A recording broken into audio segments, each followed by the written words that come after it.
I'm on this mission to help people understand that fear is not something to run away from, but bravery is moving toward it. And it can make such a profound impact, not only on business, but in life.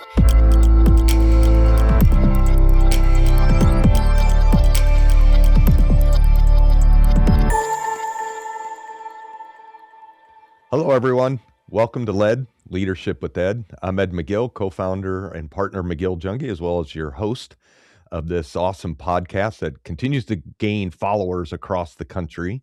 Thank you for those of you that have been on this, year plus journey now. Thank you for listening to us on YouTube, Apple, Spotify. Make sure you continue to like, comment, and just drive up the viewership. And you can catch new episodes that drop every other Wednesday, bright and early. And today, this is going to be so fun. We have the great Jill Schulman, former U.S. Marine Corps officer, has her master's in applied positive leadership. She's the CEO of Breakthrough Leadership Group and known for her work on science of bravery. But the fun part, too, is her latest book, The Bravery Effect, which is a parable teaching the science of conquering fear, achieving more, and living life to the fullest. Came out in the fall of 2025. And I would tell you, there are very few books that I read twice. And I got everything highlighted in the front cover for pages I like going back to. I have just completed this for the second time, Jill. It is an amazing book that's going to be fun to talk about this science of bravery. But thank you for joining us here today. Thank you so much for having me. I'm so excited to chat. I've been looking forward to this podcast. Yeah, it's going to be great. And it was funny because when we talked recently and I introduced you to Lauren McCormick, who's on a previous podcast, she was telling me about this book she had read. Her managing partner, BJ Hellier, had bought 60 copies for the leadership team and she had gone through it and it changed her life. And I said, well, what book is that, Lauren? And she said, The Bravery Effect. And I said, is that by Jill? And she goes, how do you know that? I go, she's a friend of mine and it's an awesome book. And so it's fun to see the impact that you're having by so many. And that was unsolicited, that she just brought that up in a conversation. So you're impacting many, many people, Jill. This is great. Well, thank you. I think that was one of the best stories that I ever heard because, I'm on this mission to help people understand that fear is not something to run away from, but bravery is moving toward it. And it can make such a profound impact, not only on business, but in life. And the reason I decided to take all my research and put it into a book and make it a parable is I just want it to spread. And I want people to be able to just read it and be able to apply what they learn in the book to positively impact their lives. So when you told me that story, I was like, yes, that's exactly what I intended to do. And especially writing it as a story, as a parable, because for myself, I don't know if you're like this, Ed, but I buy a lot of books and sometimes I'm impatient. So sometimes I get about halfway through and then I just kind of skim the rest. I don't read the whole book. So I wrote it as a parable, as a story, because I want to make sure everyone actually reads the whole thing and gets to the end. Finishes it.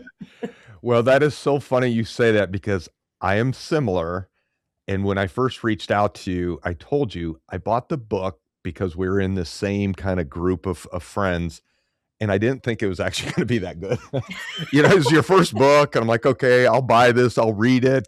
I'm going to do her a favor and just buy the book. Exactly. And I said, hey, I bought a book. I'm so excited. I'm like, okay, I better read it now because I'm, the responsibility gene in me. And it was incredible. And it is a fun parable, but it's not, for those that are listening, when I say it's not an easy parable, it's a longer parable. You have to, there's plenty of chapters. It builds on each other. Mm-hmm. And it just keeps your attention throughout. Some books, people say, I really didn't get much out of it because it was too short. It was just a parable and I didn't really know how to apply it. Yeah. This gives you the parable, but it also gives you lessons on bravery and leadership and how to change your life, both personally and professionally. So awesome job out of you for book number 1. So that's fun. Thank you. You just made me think of too, this is kind of funny. So I have a big brother, and my brother and I were close. We got a great relationship, but he has no idea what I do. He's a pilot for Delta Airlines. And, he ended up buying the book and reading it. And he called me, same thing. He goes, Jill, I didn't think it was going to be any good. I just, he's like, but it's incredible. And I want my kids to read it, all this stuff. So it's kind of funny. I'm glad I'm surprising people in the good way. Yeah, and I think we all struggle with bravery, at times. So, if you were to just in a quick synopsis before we get into these deep questions, and I told Jill, she does have her master's in positive psychology. We're going to dig a little bit deeper here and really get to some of the Mm, core concepts and how that affects people mentally. So this is going to yes. be great. Mhm. But for people listening, what does bravery, look like in an everyday leader? So let's start Yeah, there before we go deep. yeah. So I'm going to define it and I'll give examples today. Okay. So bravery is defined as voluntary action in the presence of fear toward a noble or worthwhile goal. So it means taking action with fear. So it's doing it scared because it matters. Now, one misconception about bravery is, especially as a Marine Corps veteran, people think like bravery is just the physical, like, running into battle or running into a burning building. And that's a big misnomer because bravery is simply, again, taking a step forward in the presence of fear toward a noble, worthwhile goal. And that applies to all of us. So examples that I talk about when I'm speaking to audiences across the country or when I'm with clients is it's anytime we hesitate, Mm, anytime where there's something we should do, but we feel a little bit of the fear and the fear controls us and goes, like, ooh, I hesitate. But when we decide to step forward, so it might be making that strategic decision. Maybe we don't have 100% of the information, but we've got 60 or 70%, and moving sooner is going to be more advantageous. So making that decision without 100% of the information, or it's having that difficult conversation, right? There's tension yeah. between you and someone else at work, and you need to have the difficult conversation, and you're a little bit nervous, like, how's it going to go? But you have the conversation anyway. Or it's, maybe it's applying for that promotion that, you feel like you're really excited about a potential opportunity to step up and lead something. But there's a little part of you like, am I ready? Am I ready? So bravery is taking that step in all those three different situations. And the reason why I get so passionate about everyday bravery, because that's really what the bravery effect is about. And the reason why I named the book The Bravery Effect is just imagine, Ed, what would be the the impact of someone choosing to be brave day in and day out. So let's say on a Monday, they have the difficult conversation, right? And then on Wednesday, they make the decision to move forward, make that strategic decision. And then on Friday, they decide, I'm gonna put my hat in, I'm gonna put my name in the hat for the promotion. Promotion. And Yep. so imagine someone consistently, day in and day out, they're taking a step forward in the presence of fear. And imagine, take that out a year, or take that out 5 years, or 10 years. Now, imagine the impact of that person taking that brave step consistently in the little moments. And what impact does it have on that person's success and their career? It has a compound effect, especially because you know about the compound effect of money. It's the Yep. compound effect of bravery. So the trajectory of someone's success and their career is so much greater. It's magnified if people can learn to be brave. Now, I just have to talk about the opposite too, because when people in those moments that really matter, even in the small moments, when they hesitate or take a step back, um, imagine the impact if that's their default is always to pause, to hesitate, or not take a step forward in the presence of fear. Imagine what the impact is on their success and their career. And I know we're going to get into this a little bit Yeah, later, we're but gonna get into the mental state of that then too over time and what that Mhm. means. And as you were describing that, the main character in the book is Alex, and he said, "How do I know this is gonna work out?" And one of the other characters said, "You don't. If you Mm, did, it wouldn't be brave." And just so everyone knows, on page um, page 109, brave goals challenge you. If it was easy, it's not brave. And I read that to our team because we're going through and thinking through some things of where our firm is going. And there is, uncertainties, not in our people and what we believe in and what we do, but some of those next steps. And it's Mhm. saying, you know, we have the data, we're close, now let's, make that leap. So there's going to be some awesome things. But one Mm. thing, I was thinking about, can brave leaders be likable and accessible, or does this kind of type of leadership require, a degree of distance or even discomfort because Mm. of being a brave leader? The way I view brave leadership and what the research supports is it doesn't have bravery has no relationship to likability. And again, it's another Oh, one of that's these good to know. myths. Like people think like, Hmm. oh, am I going to be brave and I'm going to hold people to standards and do the brave thing, or am I nice? And it's there's no relation to what your personality is like. Anyone can learn to be brave, and I'm not asking anyone to change their personality, right? In fact, if I look at some of the research by Dr. David Yeager out of the University of Texas, Austin, he talks about how most leaders think like, am I should I be the nice leader and not hold people to standards? Or should I be the leader that holds people to high standards and then I'm not going to have good relationships? And he goes, and people think that there's this dichotomy. I'm either driving results or I'm being nice. And he goes, and that is the wrong way to think about it. So when it comes to brave leadership, you're going to set those challenging, aspiring goals that make your people uncomfortable. And then you care enough about your people to believe that they're going to be able to reach that standard. If you ever lower the standard or you don't hold people accountable, you're basically telling them that I don't believe you can do it. So I'm going to lower the Yeah. bar because I don't believe in your potential. So the way that we're a brave leader is we're going to set ambitious goals that make our people uncomfortable. And that is good for them because that's going to help them be more successful and learn and grow. And then we have to also be brave enough to have regular feedback conversations and letting them know, like, what are you doing really well that's contributing to your success? And if there's ever a time that I see something holding you back from meeting the standard, I'm going to let you know.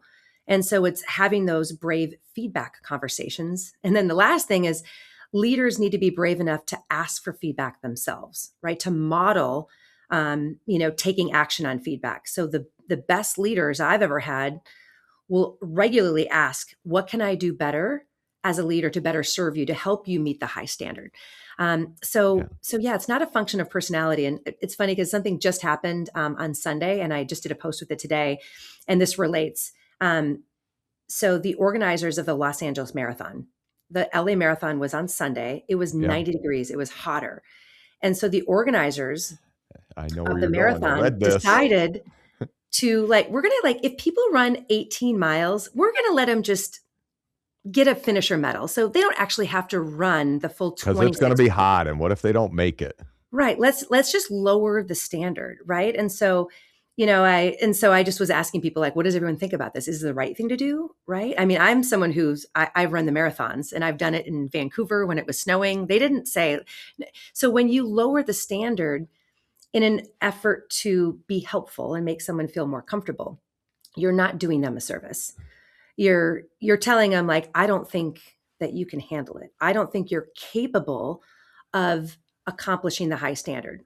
So I wish the Los Angeles Marathon, gives out guidance. It's going to be hot, so we're going to have more water stations, but we believe you can do it. And if you can't finish it, we understand. But people who cross that finish line, they're going to earn that finisher medal.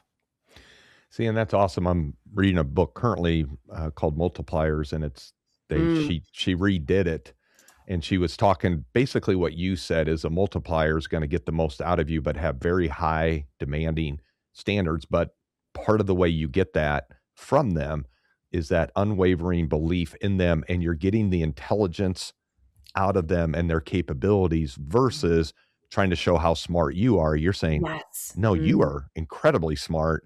You have the resources, you have the talent, and these multipliers, mhm. have very exacting standards. So I'm glad you said that. And you mentioned feedback because, in some of your talks and books and things, you mentioned how, a lot of leaders, they're brave, they're climbing that ladder, whatever ladder it may be, and then they start getting afraid of feedback, Mhm. that they stop asking because now I don't know why. I'd be curious on that. Dan Houston, tremendous leader that was on a podcast recently, he had the town halls and some other feedback Mhm. loops that helped him always be giving feedback and then also getting feedback. Why do some leaders just all of a sudden get afraid of that leadership, or I'm sorry, the feedback loop? Um, Sometimes they're afraid of what they hear because they're going to have to act on it, right? So, I love the example you just gave, like doing sometimes start, stop, continues. But the moment that you stop asking, you're not getting the right data for you to become better. So I think you and I are aligned here. So as leaders, we want to create an environment that's psychologically safe so that our employees feel comfortable sharing ideas, expressing concerns, um, you know, asking questions if they have them. So as leaders, if we don't make it safe for people to be able to speak up, then we start feeling Hmm. it creates disconnect between us, especially at the higher level, and what's actually happening in the ground. So for us to be really effective servant leaders, but also to be smart leaders, we want to know, we want to have a finger on the pulse of what's happening at the lowest level of the organization. So we need to be curious and listen. And if our first line employee is having a challenge or a struggle, we need to know about it because we need to try to take action to help them be more successful. So so when I talk to my clients about psychological safety, I teach leaders, how do you create psychological safety? And I cite Amy Edmondson's research. So she's a leading researcher out of Harvard on that. She says the first thing we need to do is we need to tell people, like, I want to hear from you. I want to hear your ideas. I want to hear your concerns. So I want to hear from you. Um, but that is not enough, just telling people I want to hear from you. She said that's step one. So step one is saying, I want to hear your questions, concerns, challenges, all those. So please let me know if you have any of those. So that's step number one. Step number two takes it a step further, which is taking a practice of actually gathering feedback. So there's a difference between me saying, hey, Ed, if you're a member of my team, hey, if you have any challenges or questions, like, hey, I have an open door, let me know. But then the step further is saying, okay, Ed, on a quarterly basis, I'm going to sit down, I'm going to ask you, what questions do you have? What concerns do you have? What suggestions do you have that can make our team better? Now you have an obligation because I'm creating They're a following structure or through. a Yeah. mechanism to gather it. Because a lot of people are going to be like, oh, I don't want to say anything, and but if you create a mechanism where people are expected to gather and so it's creating those systems where you're consistently gathering feedback. My first leader, when right after I got the Marine Corps, I went into the pharmaceutical industry. And my first leader, we would spend a day or two together where he'd come out and be with me in the field. And at the end of our day or 2 days together, he would always ask the question, what can I do better to support your success? And he said, and he told us, like, I'm going to ask that question, and we're not Every going to time. and we're Yeah. not going to end the meeting until you at least give me one actionable thing. So it forced me to put some thought into it, right? And I had to have an answer for him, right? So he created that system, that mechanism to not just say, let me know if there's a suggestion, but no, I want to hear from you. But that's only the step two. So step three, this is where the magic happens. And so many leaders miss this step. And that is, it's how you respond when the feedback is given. Because we might be saying, like, oh, I want to hear from you. Like, what feedback do you have? But then a lot And of then leaders, you crush them when they say something like, that's not right. you're Why do you like, hey, think that? exactly. Like, that sounds like complaining. Don't say that again. Yeah. Yeah. So if they feel like there's any type of embarrassment or any backlash for them speaking up, everyone on the team will know, like, it is not safe to speak up. So the only appropriate thing we can say as leaders is, thank you so much for sharing the feedback. I really appreciate it. And a lot of times in the moment as leaders, we can't necessarily have all the answers. Just make your goal to gather all the feedback and say, make a commitment. I'm going to really take some time to think about this feedback and come back to you with what I can do better. It gives you some time to have some emotional intelligence, because sometimes we need a little time to react in the appropriate way. So gather the feedback and then take some time to really think about it, and then go back to your team and say, again, thank you for the feedback. These are all the things that I heard. These are the things that we can take action on right away. So if you don't appreciate your people for speaking up, and then take action on some of those things. And there might be things that you hear and you can't take action on, and that's okay. And you can say, I really understand that this is a pain point, and thank you for bringing it up. Right now, we can't change this right now, and here's why. Yeah. But at least you're making someone feel like they're heard. So that's psychological safety. So if leaders do that really well, I think the reason why they're afraid of it is they're like, I don't want to just open up Pandora's box and get all these complaints, and I can't act on all of them. You don't have to. You gather all the feedback. And what I suggest leaders do as well is if you have your team do a start, stop, continue, which is like, what should we start doing, to make things better, to achieve our high standards? What should we stop doing that's not bringing any value? And what things are working that we should continue doing? If you have your team go through that process, and you can assign one of the lower level leaders to have them prioritize what is the top thing to start, what's this top thing to, so that way you make them kind of prioritize, and that makes leaders feel a little bit more comfortable. So hopefully that helps. And No, it does. And what went through my mind, so two things. One, I remember my wife and I used to facilitate a parenting class, and we always talked about good, better, best. And so what you just described there was, okay, good, saying I have an open door policy, but then there's better and there's best. And then the other thing, Jill, I found helpful is if you are going to ask for feedback, ask specific questions on the type or what feedback you want. So like if you just gave your TED talk, which, you did, and you're talking about that, or your book, and instead of saying, what'd you think of my book? Of course, most people are just saying, oh, it was awesome, it was great, etc. As opposed to, okay, let's say you just given a talk. Was there any part that you were confused of the message I was trying to get? Was there any part that you just kind of lulled because that's not really that interesting, and you went to a different part of your brain, or whatever it may be? But asking specific types of feedback, because otherwise you will just get fluff type of answers. And I love the quarterly, because then it creates a habit of, this is expected, there is a cadence, there is going to be a capturing of this feedback. Yeah.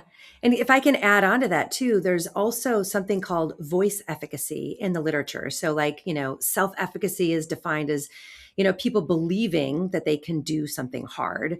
So another thing that I like to bring to the organizations I work with is instead of just telling people speak up and I want to hear from you. And what it's actually teaching people how to speak up in a way, making them feel more confident. So if we want to create a culture of courage and people speaking up, we need to focus on psychological safety, but we also need to teach our employees of how to find their voice, how to speak up. And so, it's like asking someone to play a guitar. Like, I know you can do it, but if you show them a couple chords, then they're like, so just, it's simple things of teaching people, like when you're going to deliver, feedback, here's a way to share it. Like, here's my pure intent of the feedback. And then what's an observation. So we just teach people how, and then it's amazing to see how people who are very introverted and say I could never say that, you teach them how to speak up, and now they've got a framework. Now they can find their voice. So it's like, there's always two sides of the coin. Like the goal is actually not, psychological safety is not the goal. Psychological safety is a condition you create to have the goal of candor so that people can speak openly. So we need to create psychological safety. That's one side of the coin, but we also need to create an expectation and teach the skill of speaking up. And when you do those two things together, now we have candor. Now we're talking about real things. And then we start making changes and having a bigger impact at work, because people aren't just walking around going, oh, everything's fine. Everything's fine.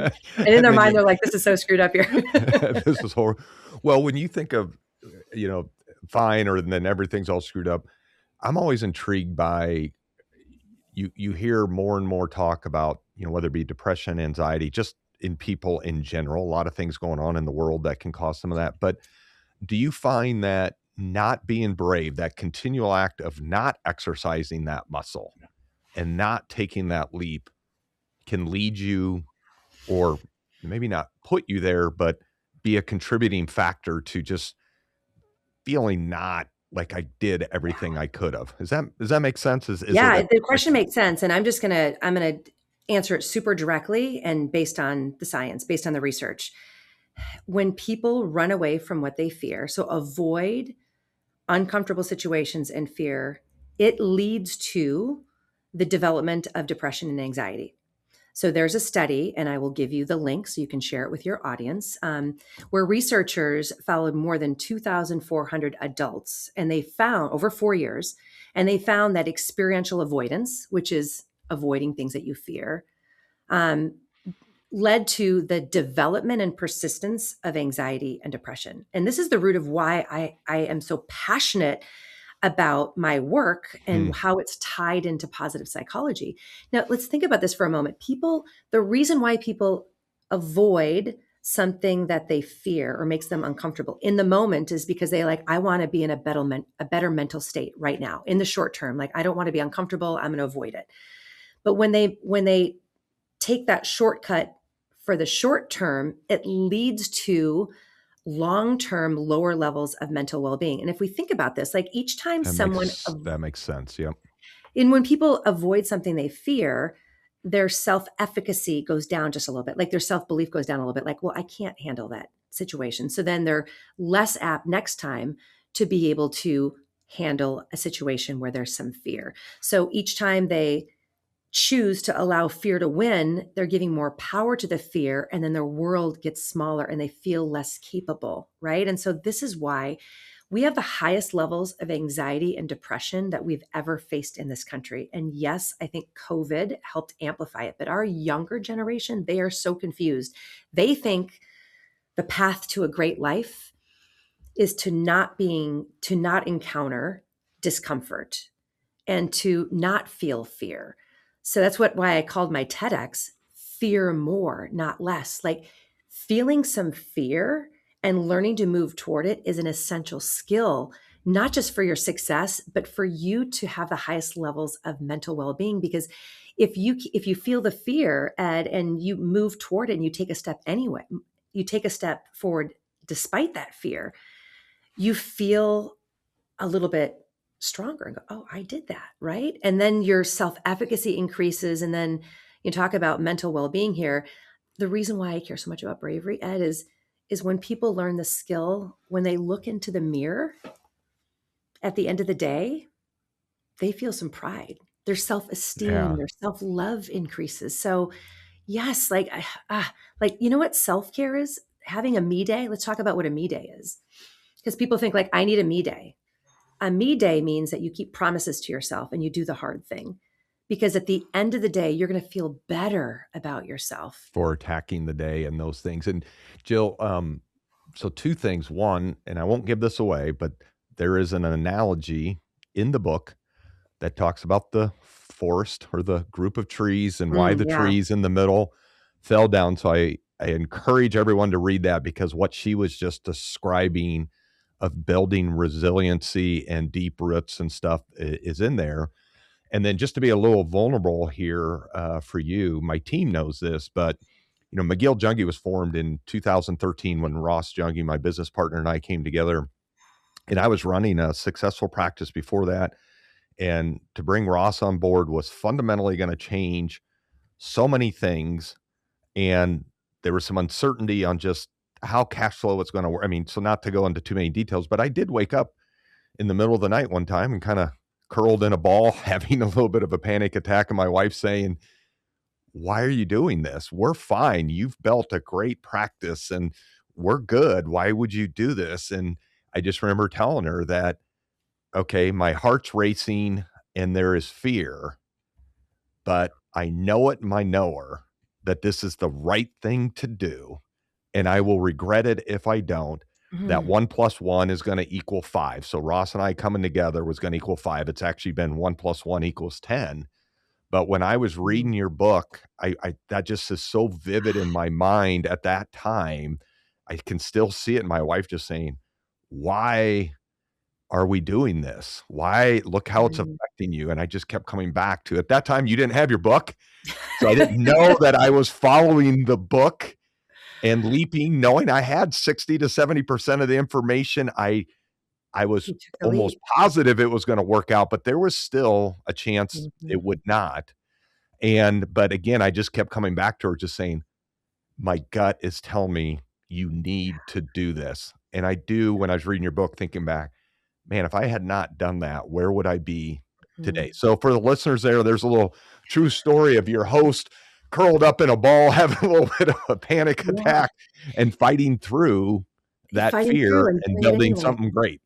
So, Yeah. Well, I want to build on that. And this is something that you and I both heard John Gordon talk about once. And that is sometimes we can let good get in the way of great. So when you have a good yeah, thing going and you have an opportunity, sometimes it's hard for you to leave something good to go after something great. It's actually easier. Like if you're in a miserable job and things are really bad, it's pretty easy to make the decision to take the leap and do something different. But yeah, in your situation, you're like, things are good. And this is an ambitious goal and there is some risk and it's causing you the yeah, stress. So I just commend you. Like you knew in your yeah. heart, like this is the right thing to do, but I'm feeling the fear. So you went for it. So congratulations. And what I want to give your audience a little practical tip. So many times when we feel that like the stress or the fear, we can feel it physiologically. Like you're curled up in a ball. Sometimes people feel their heart beating. They're breathing more. Like there's all these ways we feel this fear, and it feels like stress. And some people think like, oh, this is my gut telling me not to do it. But I want to correct people on what it really means. So if we look at our evolutionary roots, right? So as human beings, when we feel fear, our body is actually responding in a way to help us perform at our best. So the reason why your heart starts beating is to make sure you have blood in all areas of your body so that you can act, right? When Yeah. you feel that adrenaline going, it's not a bad symbol. That's giving you, again, it's giving you that energy to be able to perform at your best. And the feeling of excitement and the feeling of fear are nearly identical. So there's something you can do, which is a reframe. Just say, this is my body preparing me to perform at my best. It doesn't mean there's something wrong, because it's one thing is like, do I feel it in my gut? But people get confused and go like, oh, I'm feeling fear, so this is a sign I shouldn't do it. And that is not the case. When you feel the fear, I want you to become curious. And instead of thinking that fear is a stop sign, like, oh, this feels uncomfortable, so this must be a wrong path. No, no, no. Like when you feel the fear, many times the fear is a signpost pointing you toward exactly what you need to What you do. should be doing. Yeah. Hmm. That is, I really enjoyed that of just the reframe your mind. So, important, which, the kind of the follow up, or not quite follow up, but, in our business, we have great clients. We're helping them on their planning, and it's interesting watching clients that can be so risk adverse of taking, you know, the advice that we're giving. And then some clients are, fear of missing out and calling you, say, hey, I read this or I saw this, and all that's fine. But is is fear, is risk aversion a sign of fear, or FOMO Yeah. a It, sign of fear? And maybe just tie it to my world. yes, yes. I mean, if I cite Dr. Cynthia Puri, who is a leading researcher in bravery, she defines bravery. I go back to the definition because she uses the word risk too. She goes, it's voluntary action in the presence of fear or risk toward a noble, worthwhile goal. So like the fear and risk are definitely like close cousins. The risk is what causes you to feel the fear. So yes, it is, there's going to be some risk, and sometimes we want to listen to that fear if the risk is too great. Like, if someone says, I want to climb Mount Everest, and there's an opportunity for them to go next week and try to do that, like now the risk is too high, that it's not going to be good for you. Like you're taking a little bit too This big of is a leap. not going to end well. Or even like people come up to me and they're like, I want to be a speaker and an author. Like I have 4 kids at home. I'm the primary earner. I've got a stay-at-home wife. And I just want to, should I quit my job today and just start doing this? And I would say, all right, like I love where you want to go, but let's not have you take that big of a risk because you have a family, to feed. Like, but how can you take one step toward it, right? And then another step toward it, so yes, risk is what creates the fear, but sometimes we the risk that we're considering is not as risky as we think. If we look at Daniel Kahneman's research, who won a Nobel Prize for his research, who wrote Thinking Fast and Slow, what he found is that people are twice as motivated to avoid risk as being attracted toward something of equal value that's of gain. Yeah. So we as human beings, so I want people to know like why you're feeling that way, because back in our caveman days, if there was the edge of a cliff and we felt the fear and we were motivated to back away from it, or if there's a saber-toothed tiger and we backed away from it, that's what kept us alive. So we are naturally inclined to be twice as motivated to avoid risk, but that is because it was survival back then. But your amygdala, your brain does not know the difference. So when you see a risk of like, oh, like just making a decision to have a little bit more of an aggressive growth of your portfolio, it's not the same as survival. So we have to be conscious of how this is affecting us to make the best decisions. Yeah, and I love that because it really in our business, the behavioral management is as important as the tax efficient planning, the wealth management, all those different components. It's the behavioral aspect of it. And I remember Ann Ackerley, one of the top women in finance, just an incredible leader for BlackRock. When she retired, when she didn't get her first paycheck, she said, on one of our podcasts, she's like, "Oh my God, I've had a paycheck since I was 16. Now I got to take it from my portfolio." All the things she'd been teaching and talking about, but Mhm. her mind and some of those things came into play. And I think what I heard too earlier, the bravery effect, the way you would accelerate it is to find little opportunities every day or regularly to exercise that. What's the toughest thing on the to-do list today? I'm Mm, going to do that first. yeah. Jill and I did not have a good meeting yesterday. I know I need to talk to her. I'm going to do that today.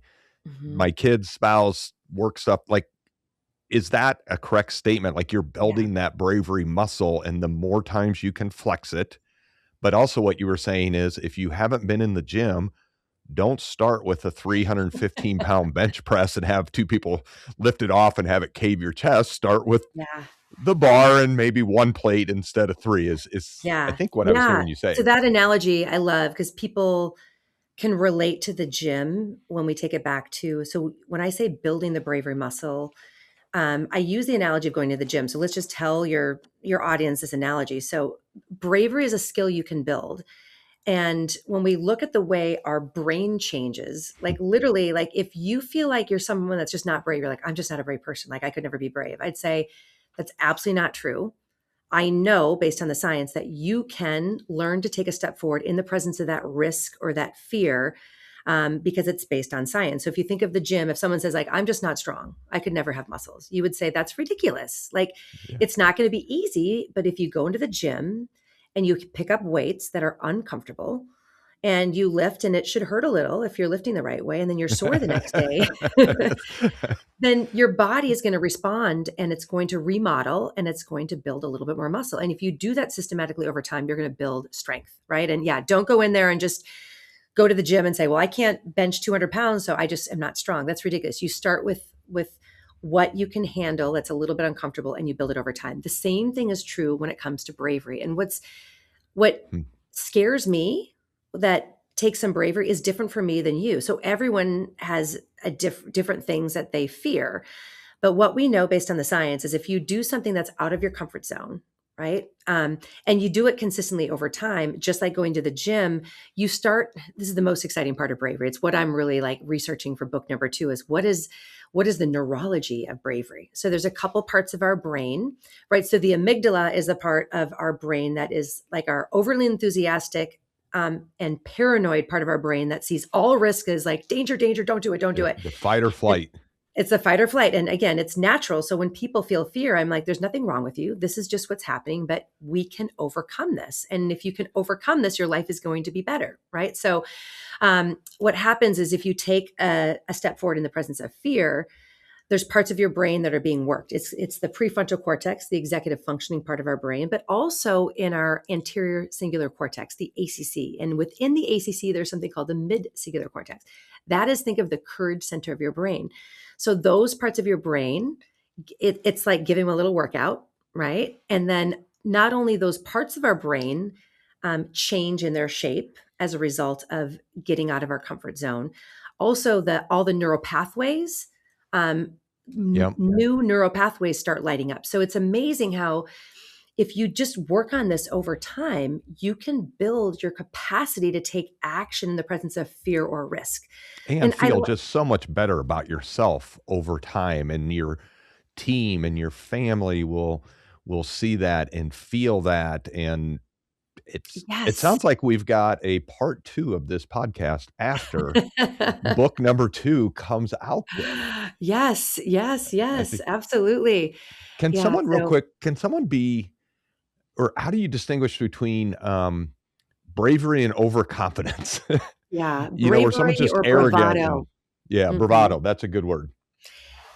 Well, first of all, when we look at the definition, it has to be action in the presence of fear or risk toward a noble, worthwhile goal. So I always ask Uh, people like, what is the reason you're going to take this action that you perceive as brave? If it is not on a path to something noble or meaningful, then it's not something that is brave. That might just be bravado. Like, example, like just jumping off of a cliff in front of your friends down to the bottom where you don't know what it is. Like that is that in service to a noble, worthwhile goal? No. no. But maybe jumping into a frozen lake in Minnesota to raise money and polar plunge, like that is a noble, worthwhile goal. I'll jump in there each time. That just happened like last weekend. I didn't do it this year because I couldn't, but I did it the year before. The other hint I can give to your audience, and you mentioned regret earlier, is have a conversation with your future self. So if you, in a moment when you're like, okay, do I do this thing or do I not do this thing? Is this bravado or if this is brave? Just ask yourself, what does my future self want me to do in this moment? And it's amazing how wise your future self is if you listen to your future self, right? So if you ask yourself, will I regret not doing this now? If you just ask that question, it's going to separate between bravado and brave. And you mentioned, because I know you read this in the book, like I sometimes tell people, attack your day. Like I'll tell one little Marine Corps story, like attack the hill. In the Marine Corps, we had this motto, like attack the hill, attack the hill. And what it meant is, if there was a hill we needed to take, or even if we're out for a run and there's a hill, we would automatically start sprinting up the hill. Or if we had to secure an objective, we would immediately move toward that hill. And that hill, the reason why that's so important is as soon as you get up on top of the hill, then you feel so much better, right? Yeah. So do the hard thing first. But many times we all have hills. So each day, what our tendency to do is we've got the hardest thing that we know that we need to do, but we don't usually do it in the beginning. We just put it off. Like, so we'll get up in the day and we'll just check our email and we'll do the easy things and we'll put off the hard thing until later in the day. And according to Dr. Roy Baumeister's research, he says that we only have a limited amount of psychological resources. Think of your battery being fully charged in the morning. You have the highest ability to do the hard thing first thing in the morning. And by the end of the day, you're on fumes, like your battery's almost out. And so people wait until the end of the day, and no wonder we procrastinate. So I just tell people like each day you should plan to attack your hill. What is your hill? What's the most important thing that you don't want to do, but it's probably the most important thing that you must do in service to your goals? And do that thing first thing in the morning. And when you do, Ed, it's amazing what happens. And that's a definition of taking that brave step. You get this dopamine hit and you're like, Yeah. I just did this thing. And then you become more productive. So just an easy little hint here is like, decide what is my hill today. And I want you to attack that And hill then first thing in attack the it. morning. We had a meeting not that long ago. It was a Zoom meeting. It was at 8:30 at night because that's the only time everyone could get together, and we all hung up afterwards and go, yeah, that was pretty pathetic. No one had the energy. It was kind of like, yeah, we got to cover these things.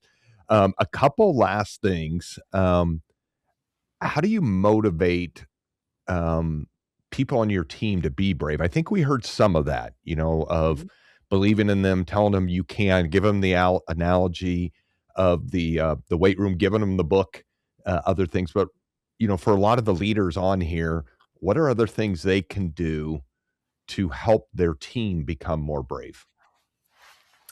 I think the first thing that comes to mind, I mean, I think we could have an entire podcast on that, Yeah. but the first thing that comes to mind is let's go back to, you mentioned Liz Wiseman's book Multipliers that you're reading right now. And you mentioned there's a lot of research that she cites in there. And I'm familiar with the research as well, which is if you as a leader tell your people that I see great potential in you, and I know that you can achieve these ambitious goals.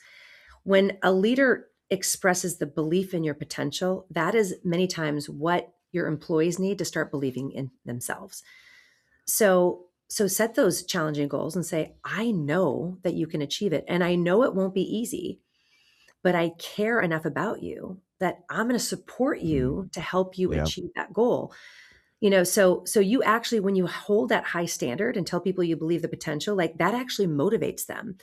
And no one wants someone to say, like, can you just lower the standard from 26.2 miles down to 18 miles and give me a medal?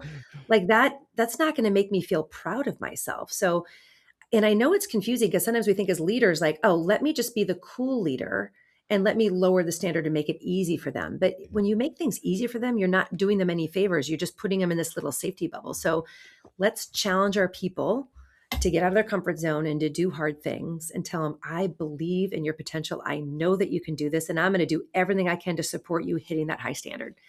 I'm in this with you. And it shouldn't be fun all the time if we're doing it right, because there's going to be things that are uncomfortable and not easy. But when we get on the other side of it, it feels so good because we can look back and go, look at what I accomplished. So we need to help our employees understand that. And the comfort and growth do not coexist. So if we want to help our people Hmm. grow and develop, we need to tell them, like, I am going to make you uncomfortable because that is what's going to help you grow and develop. And it's intentional, right? So hopefully that helps. Just that little hint No, is, it does because as you can see, whenever I'm looking up, I'm just processing that because I'm thinking of that line: growth and comfort do not coexist. Lowering the bar, making things easy, whether it's as a parent, whether it's as a mm, team leader, whether it's a coworker. Um, Ultimately, the the best is to have collaboration, to have those courageous conversations, to you can be kind as you're saying it. You don't have to hammer people to get your point yes, across.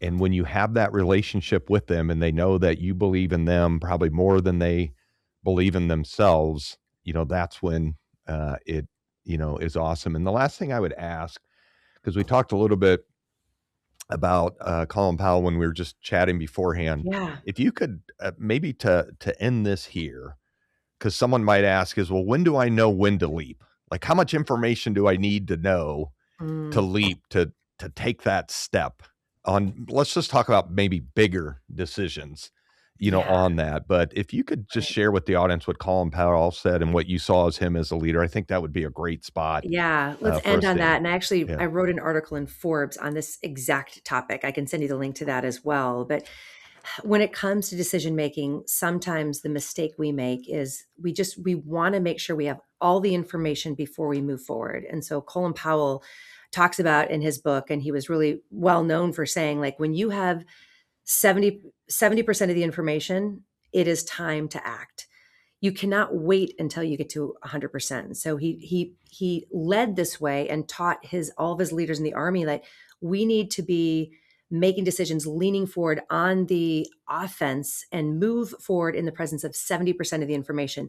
When we set off in those tactics, in that strategy, we might get new intel coming in and then we make little adjustments. So it's not that we make a decision and then we can't make any adjustments, but we start moving when we have 70% of the information. And as we get new intelligence, we make those little adjustments. And that's what will make us successful. So it's one thing I love that he teaches Hmm. is 70%. And he goes, if you wait until you have more than 70%, you're waiting too long. That's Right. awesome. And say the other thing that he would always do to build Yeah. the relationships, because I'll tie in one little piece to that a friend Yeah. of mine just told me recently. The other thing that Colin Powell is famous for doing is having great conversations with all levels of leadership down to like a private first class. And what he would do is he'd invite people in his office and he would take off his jacket and he would not be sitting behind the big desk. He would sit beside them or he would go out and take a walk with them. But he would always take his jacket off because his jacket, Was for his loaded. uniform, it's loaded. It's got the general stars, the 4 stars, and it's got like all these medals. It's very intimidating. So he would just take that off to make them feel more comfortable. And then he was an amazing listener and said like, I want to hear from you. And so he had this gift of being a 4-star general, but making people feel comfortable where they could just speak freely. And it kind of goes back to what we were talking before about psychological safety. He wanted to know what's on your mind, because the only way I can be the best leader is if I know what's on your mind, what's going on, what are your struggles, because how is he going to make the best decisions at the top? So we as leaders, like sometimes we think that people feel comfortable around us, but you are the leader and people might be a little intimidated because you're the boss. We need to really put the effort into making people feel comfortable. See, and I love that. And I think of just that comment of, 60 to 70% of the information. And if you're waiting for 100%, it's going to be too late. And think of the decisions he made. And the point I wanted to reference was Chick Herbert, who was on, I think, podcast number 2 last year. His son was Army intelligence. And he talked about the truth, which is what you probably heard at the Pentagon or wherever it was. And then the ground truth, and how you had to go down to get what the people were saying that were on there. So part of his son's job was to go on the ground to get the information so that they could tweak that 60 to 70% of Yes. knowledge. So the Mhm. truth. And so as you were talking about Colin Powell, there is those walks allowed him to get the truth, but only when he was vulnerable and collaborated and took off the jacket that people Mhm. said, I'm comfortable, that's psychological okay to do Mhm. that. So Actually, Jill, yeah. Mhm. that is awesome. You're incredible. This was so fun. Hope you enjoyed it today. And thank you for being on the show today. Um, and then I would like to just thank everyone for joining us here today. It's been a great show. And remember, this is going to drop on every other Wednesday. So make sure you like, subscribe, and post comments, and we'll keep growing this leadership grouping. And Jill, thank you. You're a true leader. Appreciate you. And just gratitude to you. Thank you so much. And Semper Fi to everyone out there.